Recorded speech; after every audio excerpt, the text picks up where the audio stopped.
Vous écoutez Réseau Santé, votre podcast des médecines complémentaires. Voici votre animatrice, Marie-Lise Pelletier. Bonjour et bienvenue, chers auditeurs. Hey, non, mais ça va être un autre bon podcast. Bon, je ne dis pas qu'il n'est pas bon, là. Oh my God, je suis full inspirée. Vous savez, j'ai parlé une couple de fois de faire le colloque d'aroma. C'était mon 10e colloque d'aromathérapie. Puis écoutez, c'est tout le temps des succès. Mon porte-parole, Michel Turbis, de ce qu'il dit, il dit toujours un succès. Mais c'est sûr qu'on est dans un environnement tellement wow! C'est fou, là, les huiles essentielles, les odeurs. On avait un cadeau à chaque personne qui arrivait. On leur donnait un petit roll-on d'aromathérapie, toute prête, une synergie que Michel Turbis a préparée pour nous. Puis dans la conférence, il nous explique qu'il y a des odeurs, il y a des diffuseurs, les kiosques. Il y en a une qui est venue, les cristaux Mélissa est venue avec tous ces cristaux. Non, mais il y a comme quelque chose de différent dans le colloque aroma. On est dans tous les sens. Puis, ben c'est ça. Je me permets, parce que ça s'appelle le 10e colloque d'aroma, je me permets depuis 2 ans sur 10, là, à chaque année, je me dis, ben oui, Marie-Lise, fais une conférence. Là. Fait que moi, je viens ce matin vous faire plaisir, j'espère, me faire plaisir aussi. Je vais vous parler de la conférence que moi j'ai faite. Oui, j'étais full inspirée, en fait. Vu qu'on est en aromathérapie, à l'académie, moi, j'ai... en fait, une formation de base que je donne à mes étudiants, 7 heures d'aroma. Une base, tu sais, puis préenregistrée en ligne. Fait que quelqu'un qui veut une base, savoir comment que ça fonctionne, ils vont en ligne sur le site Énergie Santé, puis sont capables de voir une formation de base, ça coûte à votre rythme. Ou vous venez le prendre en Zoom en direct, là, c'est la même affaire de toute façon. Mais ça vous donne un petit 7 heures. Il faut quand même connaître juste un minimum important pour l'aromathérapie. Parce que oui, il y a des dangers quand on ne connaît pas. Puis les peurs, c'est quand on ne connaît pas. Fait que oui, il y a des peurs, des dangers. Puis c'est correct, c'est juste de savoir comment que ça fonctionne. C'est tout, c'est pas compliqué. Fait que je fais un petit 7 heures de base. J'en fais un autre, ces animaux. Un autre 7 heures d'aroma animaux. Ça, avec, j'y crois, je trouve ça le fun, mais encore là, il faut connaître. Si on ne connaît pas, on ne se lance pas dans quelque chose qu'on ne connaît pas. C'est quand même puissant, l'aromathérapie. Et je suis en train d'en préparer un 3e. Je n'ai pas fini. Ça fait 1 an que je travaille sur le projet. C'est le temps qui me manque. Fait que j'en travaille un autre qui va être plus scientifique. Un autre 7 heures plus scientifique. Après ça, il faut que j'arrête, là, à un moment donné. Là, ça fait quand même pas mal de cours que je fais. Mais attention, ce matin, je vous amène quelque chose de différent. C'est les médiums en aromathérapie. Wow! J'ai voulu aller ailleurs, faire de quoi de différent. Je me suis posé la question en 10 ans de colloque, qu'est-ce qu'on voit? On parle toujours des synergies, des mélanges, des pathologies, les huiles essentielles qui sont différentes, etc., comment on les fabrique. Mais il y a une chose, je trouvais qu'on ne s'est pas vraiment beaucoup arrêté, puis c'est les médiums en aromathérapie. Je vous fais poser des questions dans votre tête, c'est quoi ça, les médiums, tu sais? On est dans les molécules, on est dans l'énergétique, l'olfactif, les émotions. Mais oui, en aromathérapie, on a des médiums. C'est quoi les médiums, tu sais? Fait que moi, j'ai déjà été prendre des cours d'artiste peintre. Mon beau-père, mon ex-beau-papa, il était artiste peintre de renommée mondiale. Puis à un moment donné, j'ai décidé de faire des cours avec lui. Et Seigneur, que ça a aiguisé ma patience. Peinture à l'huile, oh my God, que c'était long. Ah mon Dieu, tu fais une petite couche, puis on se revoit dans une semaine. Hein? J'ai juste fait ça. Puis au début, quand il a dit qu'il faut apprendre à dessiner, hein? J'ai été des semaines à apprendre à dessiner avant de prendre juste un pinceau. Mais ce qui m'amène au médium, c'est quand que j'ai enfin eu ma mallette, hein, une petite mallette en bois que j'ai ouvert, plein de couleurs différentes, de textures, de peinture, plein de sortes de pinceaux, petits, moyens, gros, plats, ronds, arrondis. Oh wow! Mes crayons pour dessiner. Hey, c'était hot, ça. Mais c'est ça, des médiums. Un médium artistique, dans le fond, ça fait référence aux matériaux utilisés pour créer une œuvre d'art. Si vous visitez des musées d'art, vous trouverez probablement à côté d'une pièce, hein, une œuvre d'art, une petite carte d'affichage qui indique le titre de l'œuvre d'art, le nom de l'artiste et le support à partir duquel l'œuvre d'art a été réalisée. Le terme médium a été utilisé pour la première fois spécifiquement pour désigner différents matériaux utilisés pour créer de l'art en 1861, 90 ans après que l'écrivain allemand Gotthold Ephraim Lessing a mentionné pour la première fois le terme dans son essai de 1766 à Laocoste, dans lequel il a disséqué les différences entre la poésie et la peinture. Mais l'aroma, c'est ça. Je vous le dis, on crée de l'art. Auparavant, l'art était décrit en termes de substances mélangées à chaque pigment pour produire de la couleur. Les couleurs primaires, les couleurs secondaires. On fait ça à l'école, hein, en art plastique. L'huile et l'eau, par exemple, sont des médiums différents dans lesquels la couleur est mélangée pour former un pigment. Aujourd'hui, le terme médium est utilisé pour décrire de quoi l'art matériel est fait. Bien, nous aussi, en aroma, on est des artistes. On mélange les huiles essentielles.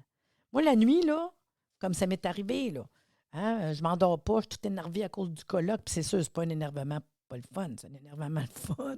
Mais tu sais, dans ma tête, je pensais à mon speech, comment la journée va se passer, les participants, les kiosques, j'espère qu'ils vont être contents, heureux, qu'est-ce qu'il ne faut pas que j'oublie? Hey, là, tu as le cerveau qui fly. Mais moi, je me vois, là, me lever, là. C'est wow, il faut que tu arrêtes ce petit yo-yo-là, là. Puis de partir dans ma salle de bain, j'ai une boîte avec des huiles essentielles, des huiles végétales. Puis de commencer à faire de l'art, une alchimiste de moi-même. Puis là, je regardais, ah oui, un petit peu d'ylang-ylang, un petit peu de ravensaré, un petit peu de camomille noble, tu sais, un petit peu de rosmarinus, menthe poivrée, la digestion, puis tout. Moi, la menthe, ça m'aide à dormir. Là, je mélange tout ça un petit peu sur le ventre, comme ça, là, puis je vais me coucher, puis je dors 2 secondes. Mais j'ai fait de l'art, comme ça. Puis je vous le dis parce que des fois, on ne se rend pas compte qu'on crée comme ça de l'art. Fait que dans le fond, ce que je voulais dire, c'était que l'aromathérapie, c'est un art qui est ancestral. Aux prémices de l'humanité, l'homme entretenait un lien très étroit avec la nature. Il utilisait tout ce qu'il trouvait autour de lui pour se nourrir, s'habiller, soigner. Cela fait donc des milliers d'années que l'homme utilise les plantes de son environnement. Parmi ces dernières, certaines ont montré des effets bénéfiques pour la santé. Ce sont les plantes médicinales. Au fil des siècles et de l'expérience humaine, la connaissance de ces plantes composées de substances thérapeutiques s'est accrue jusqu'à devenir la base de la médecine conventionnelle qu'on connaît aujourd'hui. Tu sais, aujourd'hui, là, 60% des médicaments actuellement présents là, sur le marché là, sont issus des dérivés de produits d'origine végétale. Ça vient de là, on ne refera pas le monde. Ils travaillent avec des molécules qui viennent de ces plantes-là. Mais ces médicaments chimiques ne font que soigner les symptômes et sont souvent très riches en effets secondaires indésirables. De nos jours, il existe cependant des méthodes alternatives, complémentaires, moi je dirais encore plus douces, utilisant des plantes pour soigner. Puis c'est le cas de l'aromathérapie. L'aromathérapie, c'est une des 400 médecines alternatives qui sont recensées par l'Organisation mondiale de la santé. De plus en vogue. Ce type de thérapie est généralement utilisé pour prévenir ou soigner des maladies bénignes. L'aromathérapie est basée sur l'utilisation à usage thérapeutique d'huile essentielle. Fait qu'aujourd'hui, moi, ce que je voulais que le monde s'amuse aujourd'hui dans mon podcast, mais dans le colloque d'aroma, c'est qu'on va s'amuser, on va se faire plaisir. Puis quand on parle d'aromathérapie, comme toute cette journée-là, puis ce que je vous fais avec vous aujourd'hui, puis qu'on est en contact avec tout ça toute la journée, bien, on est dans les 5 sens. Puis l'art, on est dans les 5 sens. L'aroma aussi. La vue, l'ouïe, l'odorat, le toucher, le goût, tout ça en aromathérapie. C'est hot quand même, tu sais. Quand vous pensez à ça, là, c'est exactement ça, là. Fait que je m'en vais avec vous dans nos médiums. En aromathérapie, les médiums, on appelle ça des excipients. Les excipients, là, c'est ce qui va nous aider. Un excipient, c'est une substance qui entre dans la composition d'un médicament qui sert à incorporer les principes actifs. Comme j'ai dit tantôt avec la peinture, puis tous les pigments, les couleurs, l'eau, l'huile, tu sais, c'est comme faire une peinture à l'huile versus en acrylique, versus comment on dit ça aussi, une aquarelle. L'aquarelle, c'est beaucoup l'eau, hein, l'eau qui va vraiment s'imprégner dans la toile. C'est tous des médiums. Je pourrais partir dans de la poterie, je pourrais partir avec l'argile que je vais façonner, que je peux rajouter. C'est limité quand on fait de l'art, hein? Mais c'est la même chose avec l'aroma. Puis l'aroma, dans les excipients disponibles pour venir jouer puis faire de l'art aromathérapique, bien, on a quoi? On a des poudres, on a de l'huile, on a des shampoings, de l'argile, du sirop d'érable, du miel, des bases des bases neutres, un jaune d'œuf. Il y a plein de choses qu'on peut faire avec des huiles essentielles. Puis là, je ne vous emmène pas dans le côté culinaire. Je parlais tantôt de Michel Turbide, qui est le porte-parole du colloque. Michel, il a été un cook, hein? À un moment donné, dans son autre vie. Puis à un moment donné, vu qu'il travaille avec l'aromathérapie, il a écrit un livre de recettes, les huiles essentielles puis l'aroma. Puis quand il me parlait de ça, je tripais, je disais, hey, c'est vrai. Puis il disait, c'est pas dur, là. Il dit, je fais, mettons, une soupe, là. Puis là, j'essaie d'imaginer. Il dit, je prends un petit papier, je mets une huile essentielle. Mettons, il dit, menthe poivrée, basilic, citron. Là, il me donne faim, là.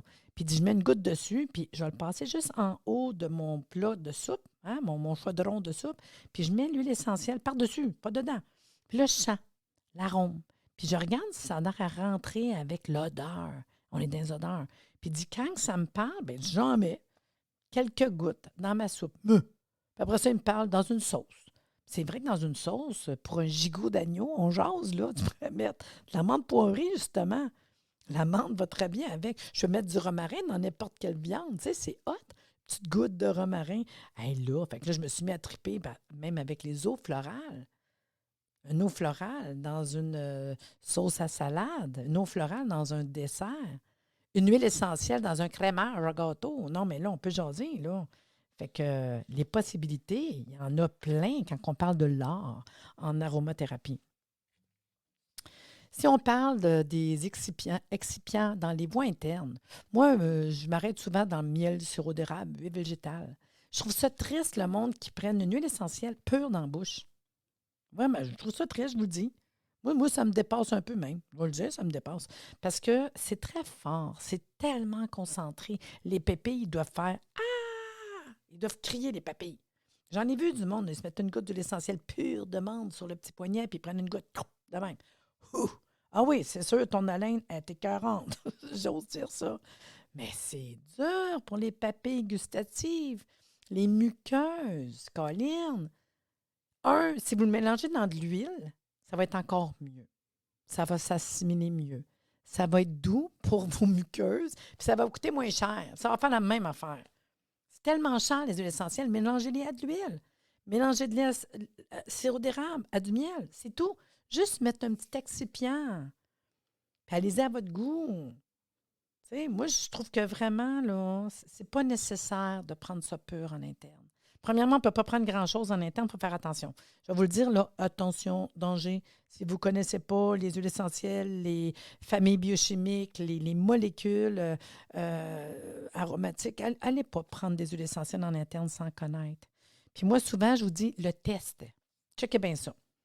La plupart du monde, vous avez de l'huile essentielle de menthe poivrée chez vous. Vous pouvez le faire avec un autre. Je vous avoue que la menthe poivrée, c'est ma préférée.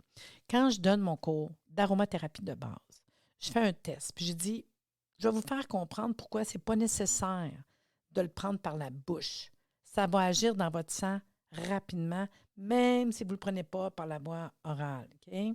Fait que je vous dirais, une goutte d'huile essentielle, c'est ça le test. Faites-les, vous allez capoter. Une goutte d'huile essentielle de menthe poivrée, idéalement. Vous en avez un autre, prenez-en un autre. Fait qu'une petite goutte, tu le prends, tu le mets au niveau du plexus solaire. Ceux qui ne savent pas c'est quoi le plexus solaire au niveau estomac, là. Allez déposer une goutte là. En l'espace, écoutez, ça va tellement vite. Je vais vous dire 15 secondes, puis bien plus vite que ça.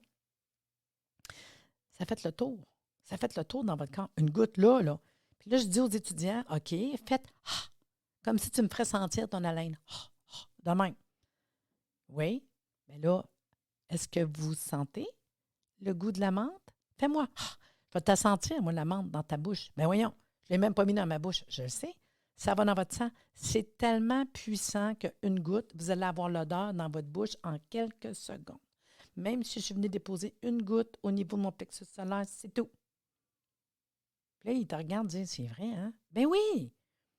Fait que ta goutte d'huile essentielle pour ton haleine, c'est sûr, je peux la prendre direct dans ma bouche, mais je peux mettre quelques gouttes au niveau de ma paume de main avec une huile végétale. Là, je l'ai faite pure pour vous le faire sentir, tu sais, mais ça va être pareil. Je vais faire mon huile végétale, mes huiles essentielles. Je viens déposer au niveau estomac pour m'aider à digérer, pour avoir une bonne haleine. J'aurais pu le mettre au niveau de la gorge. C'est pas nécessaire de le mettre en bouche. On pourrait, là, si vraiment j'avais un gros problème au niveau, je vous dirais, les gencives, la bouche, les dents, que je veux vraiment travailler là, je le mélangerais de l'huile avant de venir l'appliquer. Pour un aft, un petit bobo dans la bouche, des gencives à problème, je pourrais faire ça. Je pourrais le prendre puis l'avaler en capsule si je voudrais vraiment travailler en interne à tuer une grosse bébite. Moi, je dis tout le temps, là, quand on le prend en interne, en capsule concentrée, c'est parce qu'on a besoin de venir tuer la grosse bébite. Je sais, je suis drôle quand je dis ça, là, mais une grosse bactérie, virus, un parasite, que je veux vraiment que ça aille creux. Puis... Mais de le mettre dans mon corps, ça va dans le sang quand même. Tu sais, c'est-tu nécessaire de le prendre en interne? J'en ai. Qui c'est qui ne connaît pas les capsules d'origan, là? J'en ai des capsules d'origan, là. Mais quand même, moi, je pense qu'il faut être conscient que c'est peut-être pas nécessaire. Puis au niveau de toxicité, juste de le mélanger. Moi, souvent, je dis au monde, mélangez, là. Puis même en 50 je m'en fous. Si tu ne connais pas l'homéopathie, mon Dieu, excusez, des formations professionnelles, si tu ne connais pas comme il faut l'aromathérapie, mélangez. Prenez de l'huile, mélangez à 50 d'huile, là. Comme ça, il n'y a pas de crainte. Il y a tellement de problèmes avec les huiles essentielles. Puis, tu sais, c'est pas être méchant, puis je ne veux pas faire des peurs. Mais quand on n'est pas certain, mélangez. 50 dans l'huile, ça va faire effet quand même. Fait que ton huile végétale, ton huile essentielle, viens déposer à l'endroit que tu as mal. C'est tout, c'est tellement facile. Vous venez de vous enlever plein de pression. Parce que si on ne prend pas le temps de lire, est-ce qu'ils sont dermocaustiques? Est-ce qu'ils sont photosensibilisants? C'est un paquet d'affaires qu'il faut se parler. Donc, si je parle en interne, l'utilisation des huiles essentielles par voie interne est obligatoirement soumise à un avis d'un thérapeute. Il faut être sûr, soyez sûr, OK? Quand c'est en interne, absorbé par voie orale, les huiles doivent être obligatoirement diluées. 1 ou 2 gouttes, puis ça peut être dilué, pastille neutre, sur un petit cube de sucre, du miel, de l'huile végétale, du sirop d'érable. Elle peut être également diluée dans l'eau, mais après avoir été mélangée avec un dispersant, une teinturement, parce que ça se vend des choses exprès pour justement les mélanger. Les huiles essentielles absorbées par voie interne ne concernent que les adultes, les enfants de plus de 7 ans. Sinon, on ne peut pas vous donner ça à un enfant. Puis c'est souvent en interne, courte période pour tuer la bébite. Tu sais. Bactéries, virus, champignons, parasites. C'est sûr que j'y penserais. La voie orale est une voie majeure qui permet surtout de traiter des problèmes digestifs, hépatiques, traitement de terrain ou la grosse bébite. Comme je vous dis, qui c'est qui n'a pas connu, c'est quoi l'origan, des capsules d'origan. Puis c'est souvent en interne, moi je me dis, moi je vois plus, ça c'est moi. Moi j'aime ça aller plus vers des choses connues par la voie orale. Fait que je vais beaucoup aller vers je vais vous parler là, des basiliques. On mange ça dans la salade, des fois, dans les sauces à spaghetti. Fait que moi, j'aime ça en oral, basilic, citron, menthe, romarin. Pensez au jardin. Tu sais, moi, déjà, ceux-là, je trouve ça le fun à ingérer oralement, puis qui ont plein d'actions thérapeutiques. Hein. Il me semble que mon corps reconnaît du gingembre. Tu sais, moi, ça, je trouve que c'est le fun en interne. Ça, tantôt, quand je parlais des capsules d'origan, je trouve ça quand même intéressant. Fait que ça, c'est pour mon côté oral. Les excipients utilisés en aromathérapie, bien, les huiles essentielles, ils ont un pouvoir de pénétration percutanée naturellement élevé. Je l'ai dit, là. 1 goutte d'amande poivrée, plexus solaire, en quelques secondes, ton haleine sans la menthe. C'est fou, là. Faites l'expérience. Vous allez voir que ça rentre dans le corps. Puis c'est quand même assez cher pour la peau, là. Donc, certaines peuvent être utilisées directement sur la peau. Ben oui, le tea tree, de la lavande, du citron, il y en a quand même plusieurs. Sauf que c'est-tu nécessaire? C'est juste ça que je vous dis. Mais le prix, là, vous coupez une petite... va te chercher de la lavande aspic, tu as une piqûre d'abeille, tu as une piqûre d'insecte, elle direct de même peu. Wow, c'est capotant, là. Mais ça va faire effet avec une huile. Ça va être moins agressant aussi. C'est correct de le mettre pur de même, pas de souci, là. Mais c'est-tu nécessaire? Puis c'est surtout le mettre directement à sa peau à condition de ne pas avoir de toxicité cutanée. Je le répète, photosensibilisation, dermocausticité, allergisant. Quand tu as fait un jour la découverte, parce que par hasard, je vais vous donner un exemple, j'ai une étudiante qui s'en vient à l'académie, après son cours d'aromathérapie, moi j'aime ça, on sort des huiles essentielles, puis tout, puis là je leur explique, il y en a qui sont dermocaustiques, tu sais, puis là on parle justement, exemple, la cannelle. La tripe, ça sent bon, la cannelle, puis elle tripe, puis elle met une goutte, puis elle sent, puis wow! Puis d'un coup, tu sais, je dis, faites attention parce qu'on manipule ça, là, puis tout le monde le passe, puis on le sent. Et elle se met à se frotter dans le cou, puis tranquillement, on regardait sa face, des taches rouges là, des réactions rouges sur le corps. C'est pas drôle, là, mais c'était fou. J'ai dit, regarde, juste parce que tu as touché, tu as mis une goutte de l'essentiel de cannelle, écoute, tu avais des réactions rouges.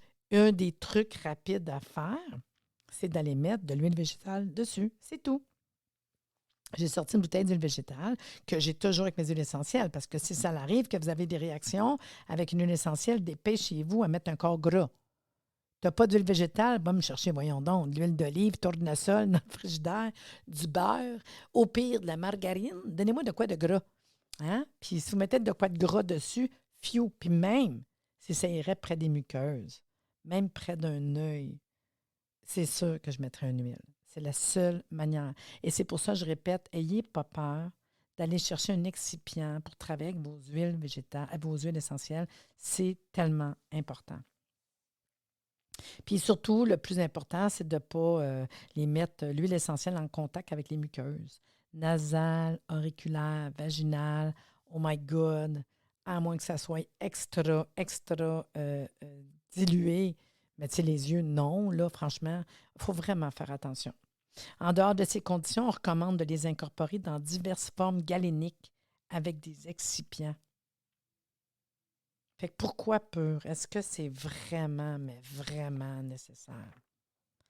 Les poudres, hein? On ne pense pas à ça, mais les poudres. Les poudres, là, je vous dirais, comme l'argile. Puis oui, ça peut être de la poudre. N'importe quelle poudre que vous avez. On appelle ça un talc. Dans le temps, on avait de la poudre de bébé Johnson. On n'a plus ça aujourd'hui, hein? Mais un talc, une poudre comme l'argile, moi j'adore l'argile, entre 1 et 3 d'huile essentielle peut être inclus dans l'argile. On n'y pense pas, mais c'est hot, là. Pour ce faire, le mode de préparation, c'est le suivant. On peut insérer dans un petit mortier. Tu sais, les mortiers qu'on a comme dans la cuisine, là, pour les épices. Fait qu'on incorpore dans un mortier 10 ml d'éther ou d'alcool à 90 puis on ajoute les huiles essentielles. Puis on va venir incorporer un quart de la masse finale avec de l'argile ou du talc en triturant. On triture pendant 2-3 minutes avant d'ajouter les 3 quarts restants. On triture de nouveau pendant 3 petites minutes en attendant que le solvant s'évapore. On peut enfin transverser la poudre dans un flacon poudreur. Puis normalement, c'est 2 à 3 applications par jour, là.